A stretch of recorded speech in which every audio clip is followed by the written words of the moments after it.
This is Justin Kantor of SoulMusic.com.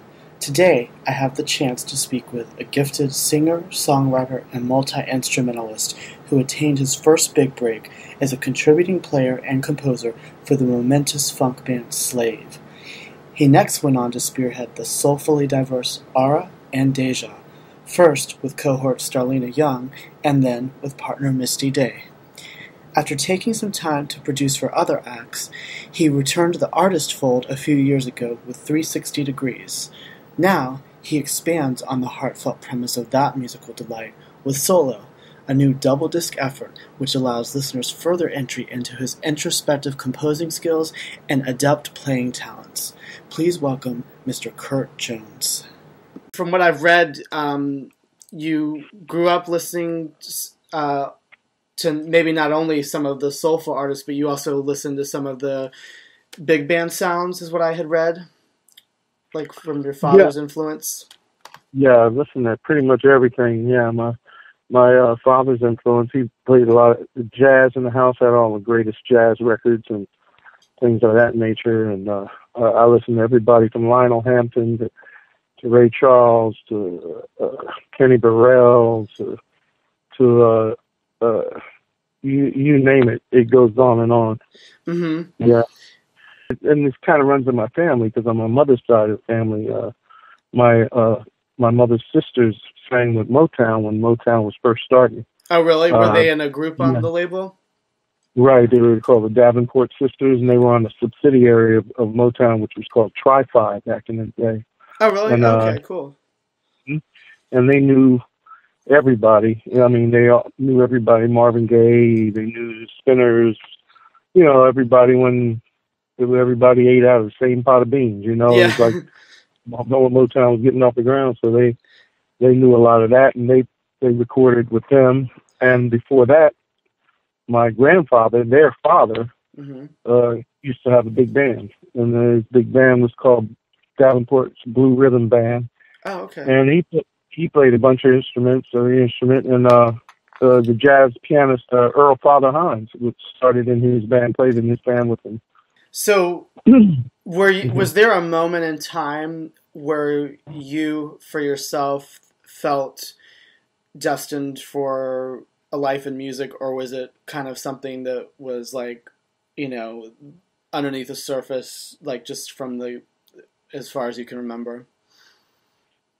Yeah, I felt like it was something that I was always going to do. I mean, I was singing all the time as a kid, and like I told you, my mother's sisters played and they had a group, the Davenport Sisters, and one of my aunts, they all sang, and my aunt Penny, she sang with them and played guitar. So it was all them singing, and she sang and played guitar with the group. Oh, that's cool. So they spent time when I was a kid at our house for a while, and they even rehearsed down in the basement. Mm-hmm. And I'd always sit next to her when she was sitting there with the guitar when they were rehearsing and everything. Wow. I think I was 7 years old. I asked for a guitar, electric guitar, for Christmas. Oh, yeah? And yeah, that's when I got my first guitar, and I started taking lessons then. Took some lessons and for about a year, and then I kind of let it go.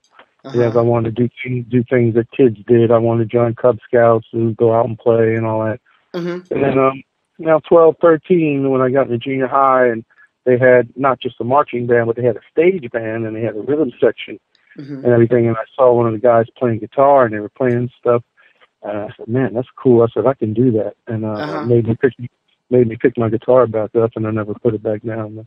I had read that Jimi Hendrix was someone that was an influence to you. Is that accurate? Oh, yeah, absolutely. Jimi Hendrix, so many, man. Carlos Santana, B.B. King, Kenny Burrell, jazz guitarist.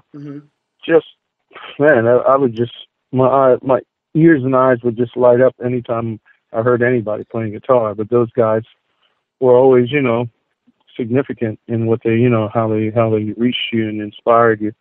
And when you're young like that and you're trying to find out how to become a player or learn different stuff, and me and a couple of guys that were growing up trying to learn how to play, and we were just listening to all these guys. And yeah, a group that you would early on, I guess, before you got into the recording end of the industry, was a group called Star Child. Yeah, yeah, that was a group that was an extension from the group that we had before that, which was called Symphonic Express. Okay, so that was an And offshoot of that. yeah, and that was the offshoot of that, and that was the group that we were in when we actually were Symphonic Express when we met Steve Washington. I Mm-hmm. met Stevie from Slave, and he started coming down to rehearsals. He had met my aunt at a club, and she brought him down to rehearsal to come just check us out and give us up pointers and help us out with stuff. And he'd come down and hang out and listen to our rehearsals, and you just give little pointers here and there. Mm-hmm. And eventually, as time went on, he decided we were going to start working with him more, and he was going to try to whip us into shape to try to record some songs to try to submit to a Mm-hmm. record label, because he was coming down to my house and we were rehearsing, but And this is when he had already come out with Slave, right? well, he was just about Just to about come to. out with it. Okay. He had the record cut, Okay. and they were waiting on some contractual things to get cleared up Okay. before the record went out, and he was coming and coming, and then one time he bought a reel to reel tape at the end of rehearsal. He said, "Hey, I got a tape of the band." Mm. I said, "Oh yeah, some of the record that you're gonna put out." He said, "Yeah." He said, "You want to hear it?" I said, "Yeah, sure." So we went upstairs in my room. I had an old reel to reel tape recorder. We put it on, and in my mind, I always laugh when I say this, and somebody always say, "Well, this is a friend of mine. He's really a cool guy." So even if it doesn't sound that great, I'm going to be very positive and be encouraging. Mm-hmm. And the first thing that I heard was Slide, Mm-hmm. and my jaw dropped, and I just looked at him. "That's your band, man?" He said, "Yeah, yeah."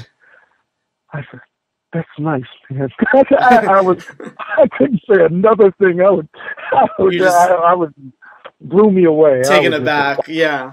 Okay, so you were telling the story of how you were blown away hearing Slide.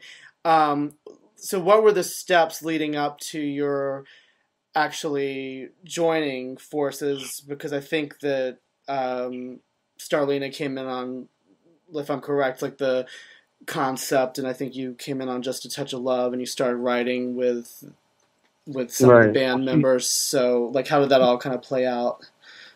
See, Starlina was in Symphonic Express with us. Okay. And because when we were starting to pick up, engagements, my Aunt Penny, the one that played guitar with the Davenport sisters, she saw how serious I was getting, so she took it on and started managing the band, started managing us and rehearsing us, and and then getting dates for us, and she was working at AT&T, and Starlina's sister was working at AT&T, and so I guess she mentioned that the nephew has a band and they're playing, doing this, and Star's sister said, "Well, I have a sister that sings," so they said, and we were looking for another female vocalist. We had one, and we wanted two, and the one of them had just left, so we had to fill a spot. So they arranged for Starlina to come down and audition, and I think she was like 15 at the time. Wow. And she came down and sang Natalie Cole's "Inseparable." Oh, okay. And she sounded really good. And we said, "Wow, she's got the look, and she sounds great." And we said, "Wow, cool, yeah, well, that's it." And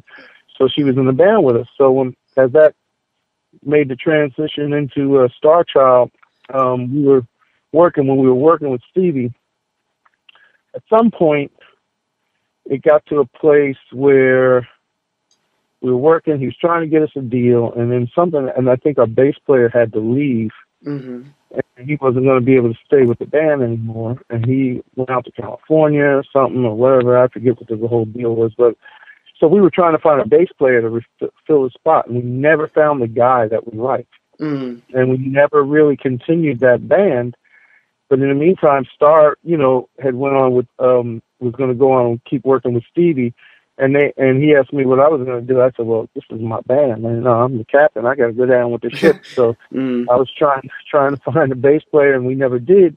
Okay. So that kind of split up. But in the meantime, I started working the job, doing a little here and there, doing like a day job, and then I was working part-time in the evening cleaning up this bank. And I remember, I don't know what made me do it, because I had access to the phones there.